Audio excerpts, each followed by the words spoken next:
नमस्कार साथियों, आपका हार्दिक अभिनंदन है हमारे इस किराड़ू क्लासेज के यूट्यूब चैनल पर। आशा करते हैं आप सब कुशल मंगल होंगे और अपनी एग्जाम की तैयारी को शानदार जानदार तरीके से लगातार कर रहे होंगे। आज हम बात करेंगे नीति निर्देशक तत्व की, जो क्या है भाग 4 में है, अनुच्छेद 36 से लेकर 51 तक। नीति निर्देशक तत्व क्या है, इनका वर्णन किया गया है भाग 4 में। भाग 4 और अनुच्छेद की बात करें तो अनुच्छेद है 36 से लेकर 51 तक।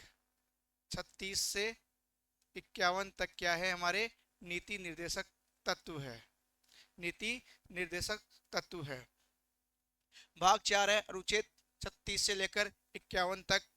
हमारे जो अनुच्छेद है 36 से लेकर 51 तक, इसमें भाग 4 में, संविधान के भाग 4 में अनुच्छेद 36 से लेकर 51 तक नीति निर्देशक तत्व की बात की गई है। ये नीति निर्देशक तत्व हैं, इनको संविधान में इनका वर्गीकरण नहीं किया गया है, लेकिन हम क्या करते हैं, इनके अध्ययन की दृष्टि से इनको 3 भागों में बांटते हैं। समाजवादी सिद्धांत में, गांधीवादी सिद्धांत में और उदारवादी सिद्धांत में। तो हम लिखेंगे इनका संविधान में वर्गीकरण अलग से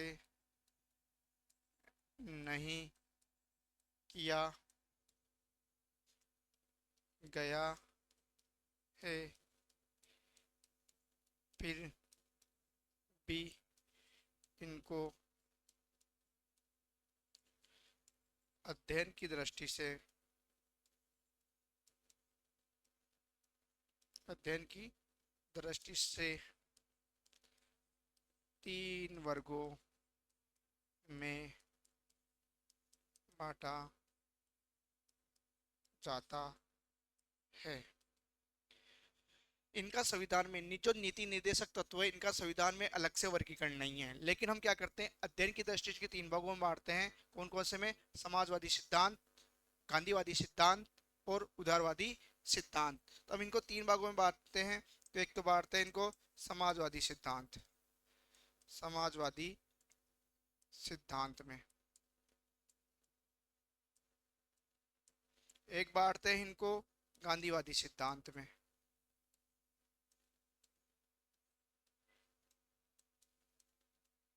गांधीवादी सिद्धांत। एक बांटा जाता है इनको उदारवादी सिद्धांत, उदारवादी सिद्धांत। इन 3 सिद्धांतों में इनको बांटा जाता है। एक तो बांटा जाता है समाजवादी सिद्धांत, एक बांटा जाता है गांधीवादी सिद्धांत, एक बांटा जाता है उदारवादी सिद्धांत। अब इनकी बात करेंगे, इनको में कौन कौन से अनुच्छेद आते हैं। तो एक तो आता है समाजवादी सिद्धांत, समाजवादी सिद्धांत। एक आता है गांधीवादी सिद्धांत।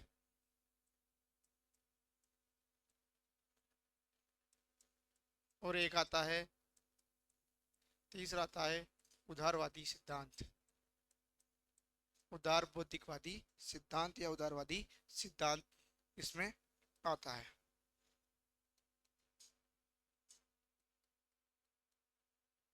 अब इनकी बात करें कि इनमें कौन कौन से सिद्धांत आते हैं, तो इनकी बात करें तो इसमें आता है, इनमें क्या है, समाजवादी सिद्धांत क्या है, इसमें लोकतांत्रिक समाजवादी राज्य की बात की गई है। इसमें सामाजिक आर्थिक राजनीतिक न्याय की बात करता है। समाजवादी सिद्धांत क्या करता है, सामाजिक आर्थिक और राजनीतिक न्याय की बात करता है। सामाजिक आर्थिक व राजनीतिक न्याय की बात करता है। इसमें क्या है, इसमें है महात्मा गांधी के, महात्मा गांधी के बनाए गए पुनरुत्थान, महात्मा गांधी के बनाए गए पुनरुत्थान व संरक्षण से संबंधित बात इसमें है। और इसमें क्या है, इसमें उदारवादी उदारवादी बौद्धिक विचारधारा, जो समाजवादी सिद्धांत है, ऐसा कोई भी अनुच्छेद 36 से लेकर 51 तक जो समाजवादी की बात करता है, जिसमें सामाजिक आर्थिक राजनीतिक में न्याय की बात करता है, वह समाजवादी सिद्धांत में आएगा। जो महात्मा गांधी के पुनरुत्थान और बताए गए रास्ते की चलते की बात करता है, वह आएगा महात्मा गांधीवादी सिद्धांत में। और उदारवादी विचारधारा का जो समर्थन करता है, वह आएगा उदारवादी सिद्धांत में। तो इसमें अनुच्छेद की बात करें तो इसमें हमारे अनुच्छेद आते हैं। अनुच्छेद की बात करें तो इसमें एक तो आ जाता है अनुच्छेद 38, ये भी समाजवादी है। अनुच्छेद 39 और 39A, ये दोनों समाजवादी है। इसके बाद बात करें अनुच्छेद 41, अनुच्छेद 42 और अनुच्छेद 43 और अनुच्छेद 47। अनुच्छेद 47 इसमें आएगा और इसमें आएगा 43A भी इसमें आएगा। इसमें बात की गई है अनुच्छेद 38, अनुच्छेद 39A, अनुच्छेद 41, अनुच्छेद 42, अनुच्छेद 43A और अनुच्छेद 47 क्या है, समाजवादी सिद्धांत की बात करते हैं। इसके बाद बात करें गांधीवादी सिद्धांत की तो इसमें आएगा अनुच्छेद 40, अनुच्छेद 40। इसके बाद बात करें इसमें आएगा अनुच्छेद 43 और 43B। इसके बाद बात करें इसमें आएगा अनुच्छेद 46, अनुच्छेद 47 और अनुच्छेद 48। इसमें क्या है, ये गांधीवादी सिद्धांत की बात करते हैं। उदारवादी सिद्धांत की बात करें तो इसमें आएगा अनुच्छेद 44, अनुच्छेद 44, अनुच्छेद 45। इसके बाद आएगा अनुच्छेद 48 और अनुच्छेद 48A। इसके बाद बात करें अनुच्छेद 49, अनुच्छेद 50 और अनुच्छेद 51। इस प्रकार 36 से लेकर जो 51 तक अनुच्छेद है, इनको समाजवादी सिद्धांत में, गांधीवादी सिद्धांत में और उदारवादी चिंतन में बांटा गया है। तो अनुच्छेद 38, अनुच्छेद 39, 39A, अनुच्छेद 41, अनुच्छेद 42, अनुच्छेद 43, 43A और अनुच्छेद 47 किस में आएंगे, समाजवादी सिद्धांत में आएंगे। अनुच्छेद 40, अनुच्छेद 43, 43B, अनुच्छेद 46, अनुच्छेद 47, अनुच्छेद 48 किस में आएंगे, गांधीवादी सिद्धांत में आएंगे। और अनुच्छेद 44, अनुच्छेद 45, अनुच्छेद 48, 48A और अनुच्छेद 39, सॉरी अनुच्छेद 49, अनुच्छेद 50 और अनुच्छेद 51 किस में आएंगे, ये किस में आएंगे, ये उदारवादी सिद्धांत में आएंगे। अब बात करते हैं हम नीति निर्देशक तत्व की कि नीति निर्देशक तत्व क्या है। नीति निर्देशक तत्व क्या है, नीति निर्देशक तत्व संविधान की आत्मा व दर्शन है। नीति निर्देशक तत्व संविधान की आत्मा व दर्शन है। जो नीति निर्देशक तत्व है वो संविधान की आत्मा व दर्शन है, नीति निर्देशक तत्व। दूसरा नीति निर्देशक तत्व क्या है, नीति निर्देशक तत्व दूसरी बात करें तो नीति निर्देशक तत्व है क्या है, नीति निर्देशक तत्व संविधान की आत्मा व दर्शन है। ये विधायी, कार्यकारी तथा प्रशासनिक मामलों में, ये विधायी, कार्यकारी तथा प्रशासनिक मामलों में राज्य हेतु, राज्य का मतलब होता है सरकार, ये विधायी, कार्यकारी तथा प्रशासनिक मामलों में राज्य हेतु संवैधानिक निर्देश या सिफारिशें होते हैं। जो नीति निर्देशक तत्व है वो विधायी मामलों में, कार्यकारी मामलों में व प्रशासनिक मामलों में राज्य हेतु संवैधानिक निर्देश या सिफारिश है। इसके अलावा आगे बात करें तो नीति निर्देशक तत्व है, ये क्या है, इनका उद्देश्य, नीति निर्देशक तत्व का उद्देश्य क्या है, नीति निर्देशक तत्व का उद्देश्य मानव कल्याण की, मानव कल्याण की या बोल सकते हैं कल्याणकारी राज्य की स्थापना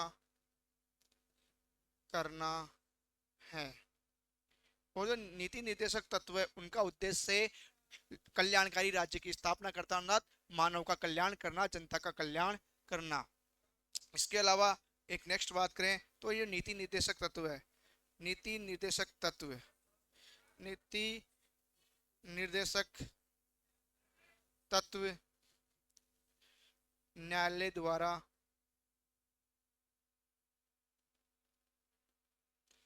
न्यायालय द्वारा गैर न्यायोचित है, न्यायोचित है। नीति निर्देशक न्यायालय द्वारा गैर न्यायोचित है, अर्थात इनका उल्लंघन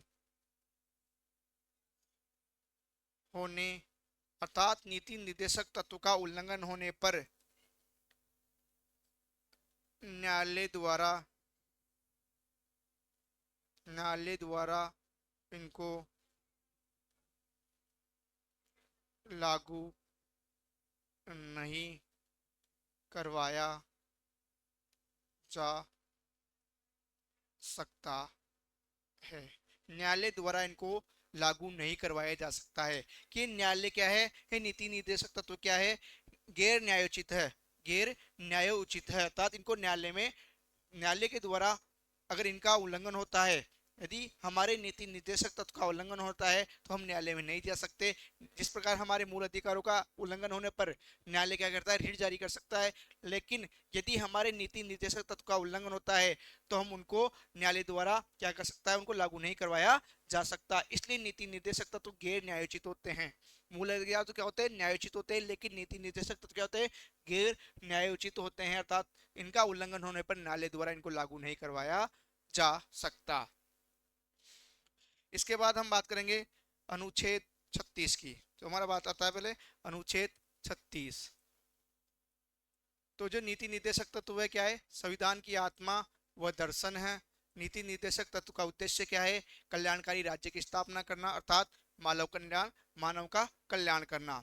जो नीति निर्देशक तत्व है क्या होते हैं, राज्यों के लिए विधायी, कार्यकारी, प्रशासनिक मामलों में संवैधानिक निर्देश या सिफारिश होती हैं और नीति निर्देशों तक गैर न्यायोचित होते हैं, अर्थात इनका उल्लंघन होने पर न्यायालय द्वारा इनको लागू नहीं करवाया जा सकता। अब अनुच्छेद 36 की बात करते हैं। अनुच्छेद 36 में क्या है, राज्य की परिभाषा। जो अनुच्छेद 12 में थी वही राज्य की परिभाषा अनुच्छेद 36 में बताई गई है।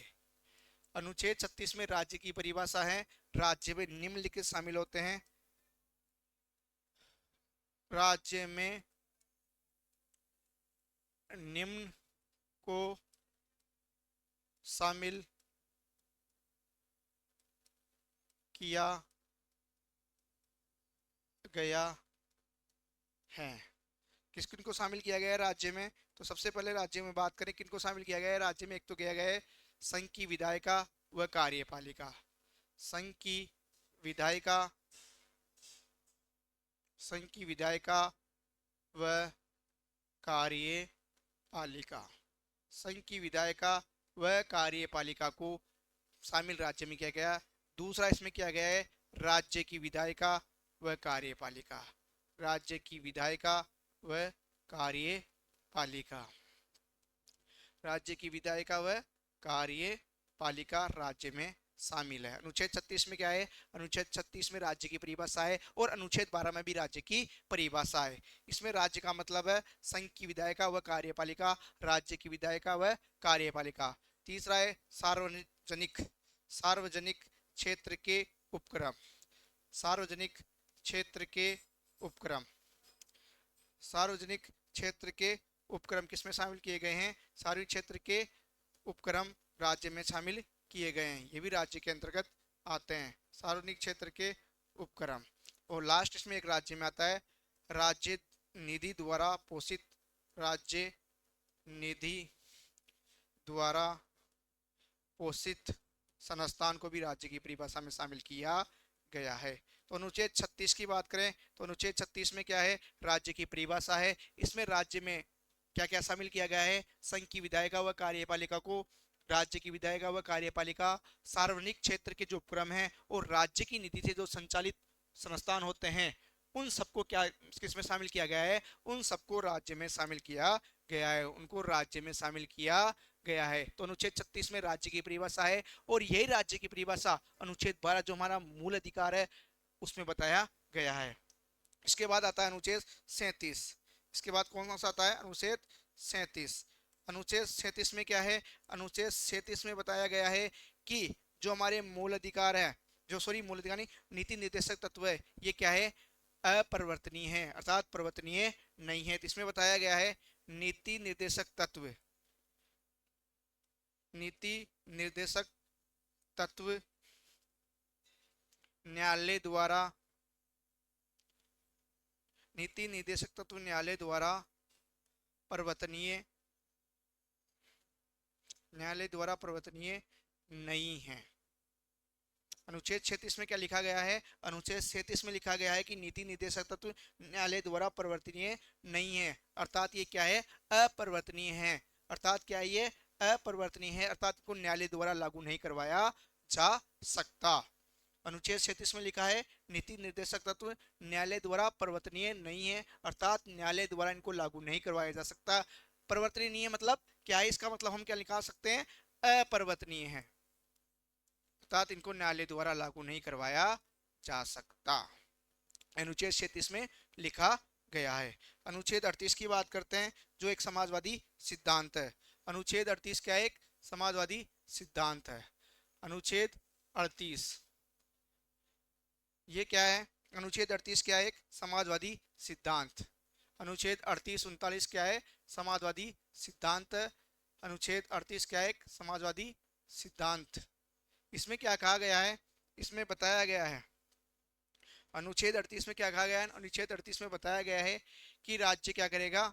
राज्य इस प्रकार व्यवस्था करेगा कि सामाजिक आर्थिक न्याय हो और किसी प्रकार का असमान नहीं हो, अर्थात किसी प्रकार की असमानता नहीं हो। तो राज्य इस प्रकार व्यवस्था करेगा, राज्य इस प्रकार व्यवस्था करेगा कि सबको सामाजिक आर्थिक राजनीतिक, सबको सामाजिक आर्थिक राजनीतिक न्याय प्राप्त हो तथा किसी भी प्रकार की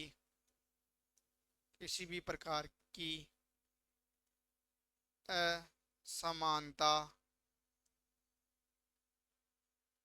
ना हो या असमानता नहीं हो। ये किस में लिखा गया है? अनुच्छेद 38 में लिखा गया है कि राज्य के द्वारा इस प्रकार व्यवस्था की जाएगी कि सभी को क्या मिले? सामाजिक आर्थिक राजनीतिक न्याय मिले और किसी भी प्रकार की असमानता नहीं हो या ना हो। ये किस में कहा गया है? अनुच्छेद 38 में कहा गया है कि राज्य जो सरकार है इस प्रकार की व्यवस्था करेगी अपने राज्य में, अपने क्षेत्र में, अपने जिले में, अपने देश में इस प्रकार की व्यवस्था करेगी कि सबको क्या मिलना चाहिए? सभी वर्गों को सामाजिक आर्थिक राजनीतिक न्याय मिलना चाहिए और किसी की प्रकार का असमानता नहीं होनी चाहिए। यह अनुच्छेद 38 में कहा गया है। इसके बाद आता है अनुच्छेद 39। अनुच्छेद 39 ये भी क्या है, एक समाजवादी सिद्धांत है। ये क्या है, एक समाजवादी सिद्धांत, समाजवादी सिद्धांत।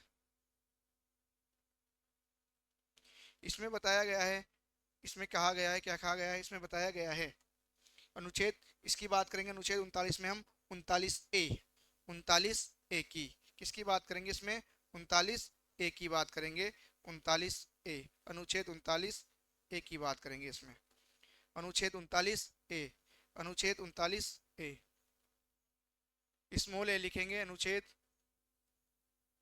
39 स्मॉल ए। इसमें क्या कहा गया है, इसमें कहा गया है कि महिलाओं और पुरुषों को समान रोजगार के अवसर मिलना चाहिए। इसमें बताया गया है पुरुषों व महिलाओं महिलाओं के लिए समान रोजगार के अवसर। अनुच्छेद 39A में क्या बताया गया है, पुरुषों व महिलाओं के लिए समान रोजगार के अवसर होने चाहिए। इसके बाद आता है अनुच्छेद 39B, अनुच्छेद 39 स्मॉल बी।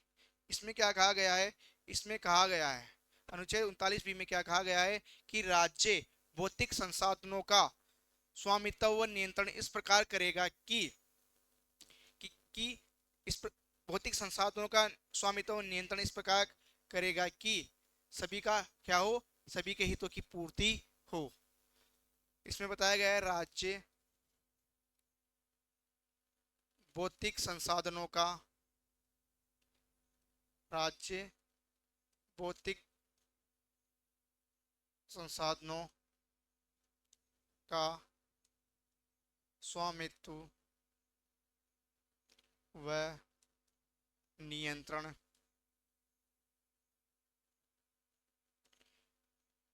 भौतिक संसाधनों का स्वामित्व व नियंत्रण इस प्रकार करेगा, इस प्रकार करेगा कि सभी वर्गों के, सभी वर्गों के हितों की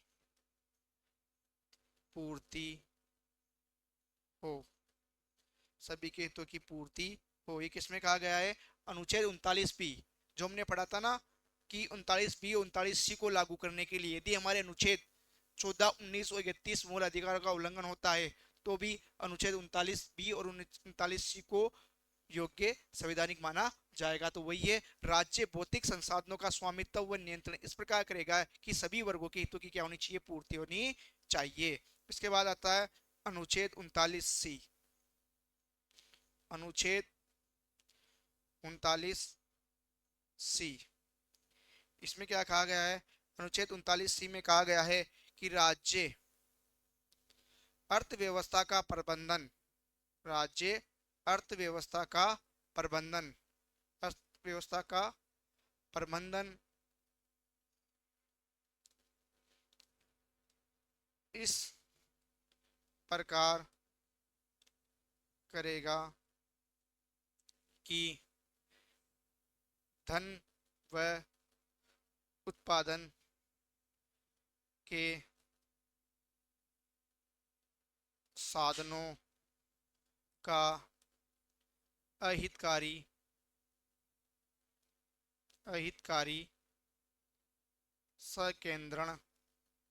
संकेंद्रण ना हो।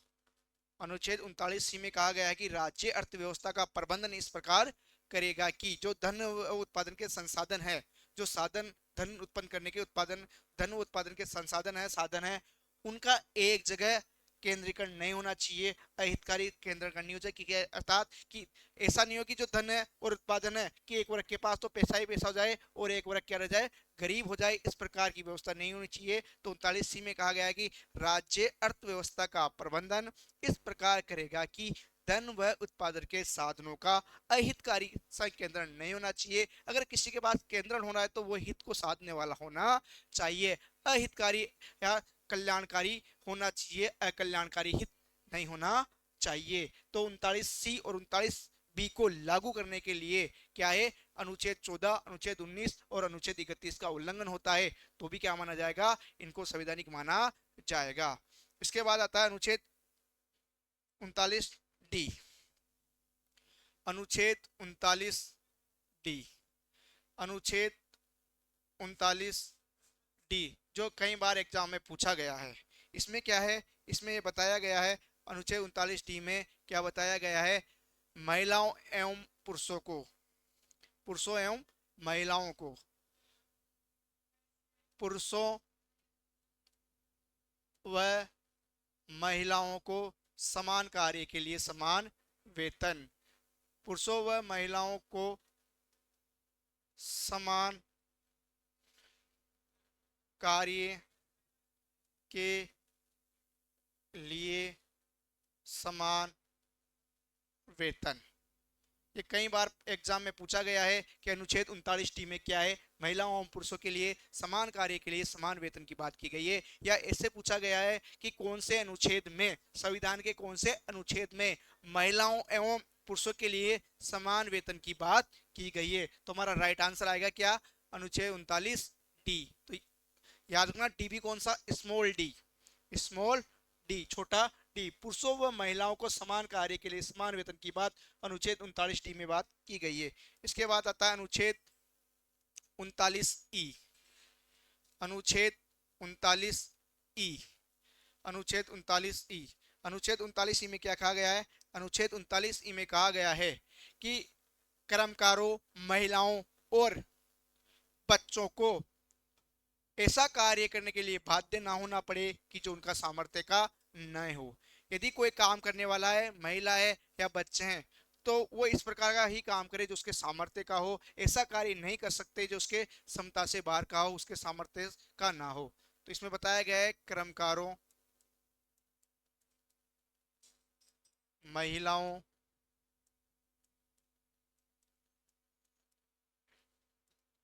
बच्चों को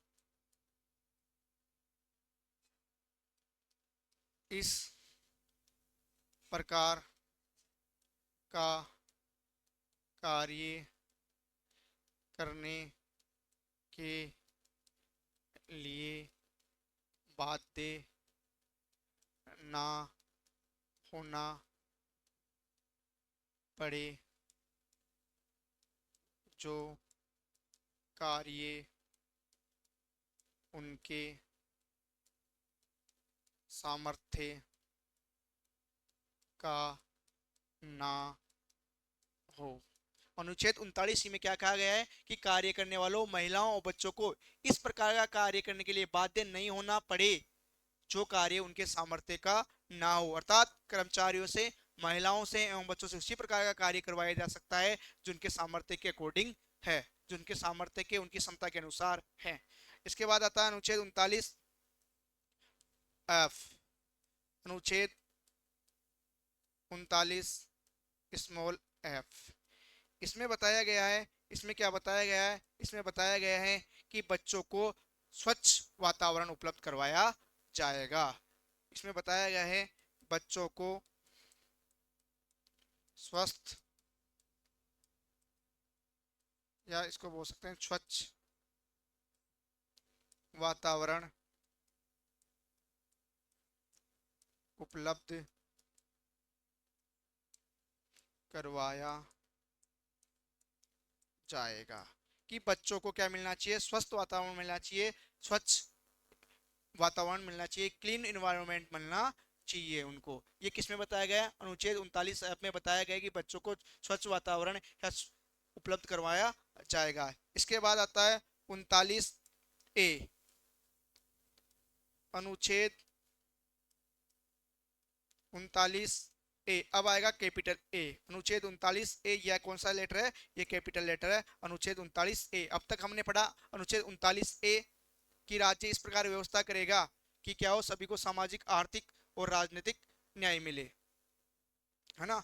तो ये क्या था? स्मॉल ए था। वो कौन सा ए था? स्मॉल ए था।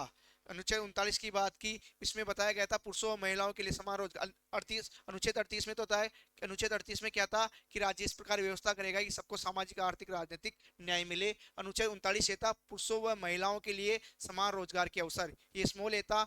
अनुच्छेद 39 भी राज्य भौतिक संसाधनों का स्वामित्व व नियंत्रण इस प्रकार करेगा कि सभी वर्गों के हितों की पूर्ति हो।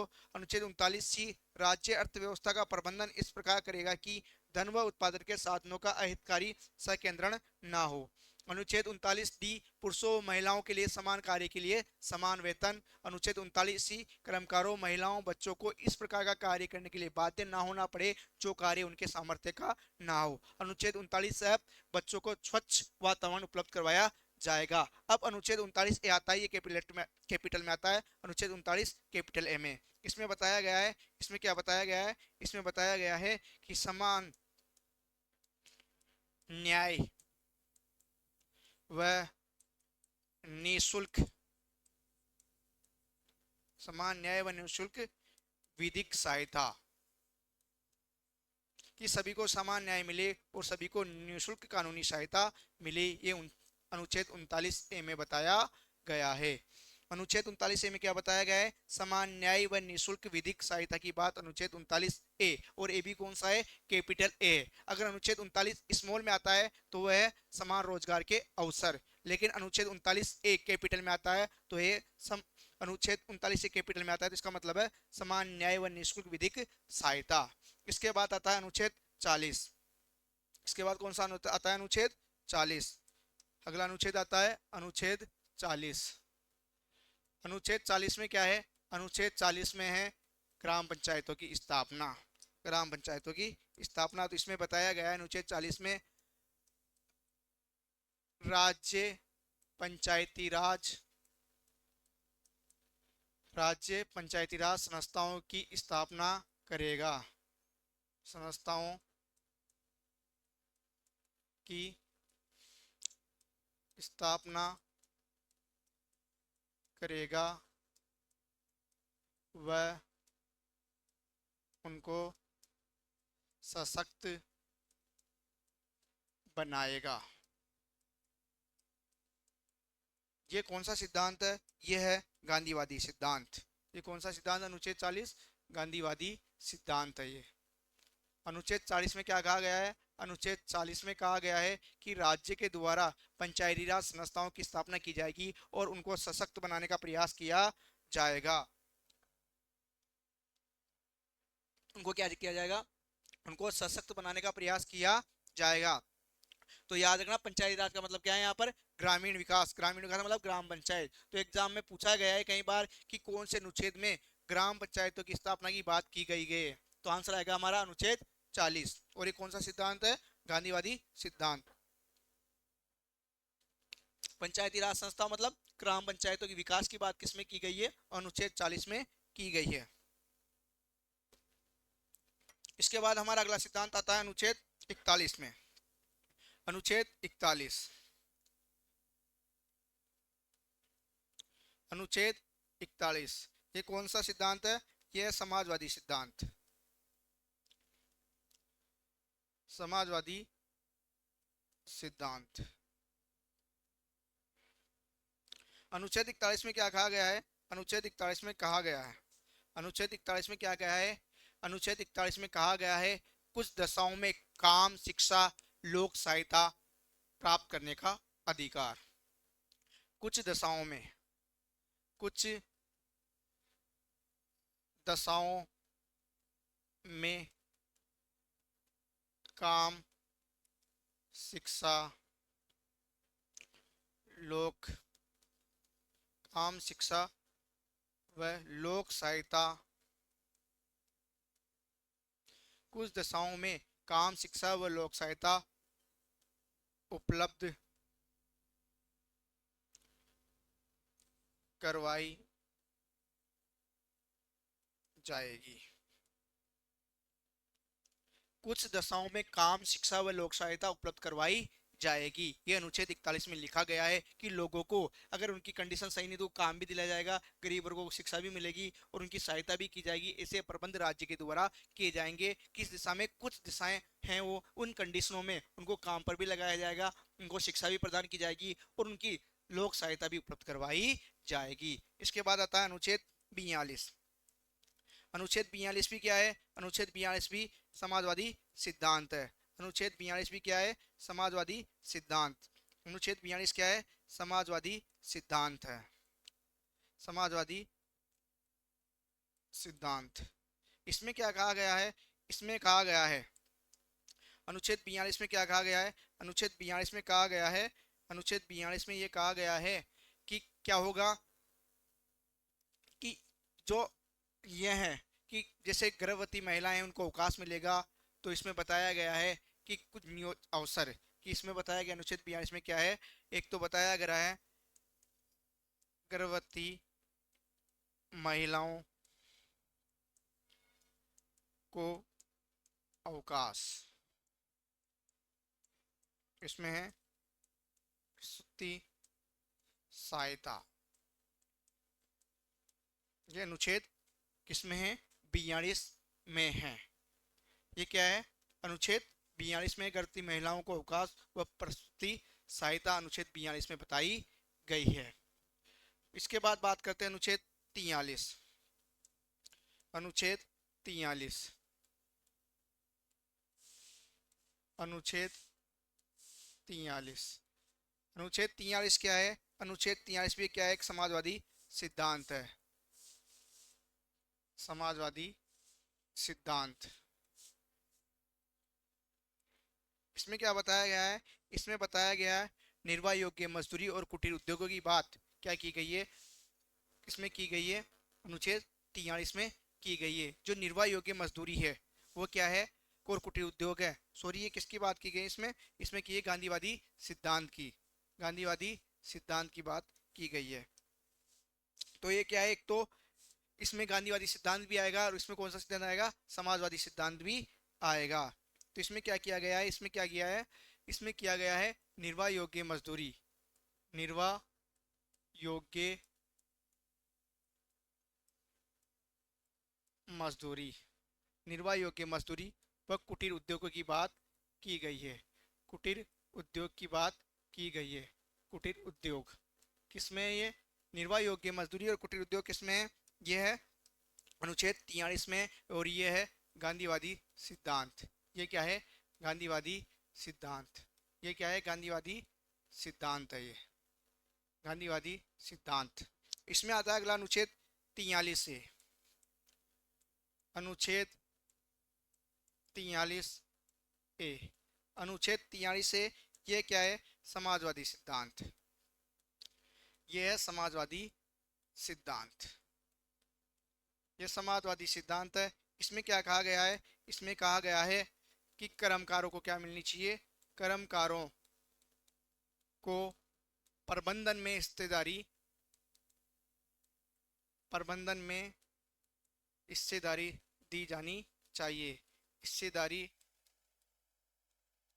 दी जानी चाहिए।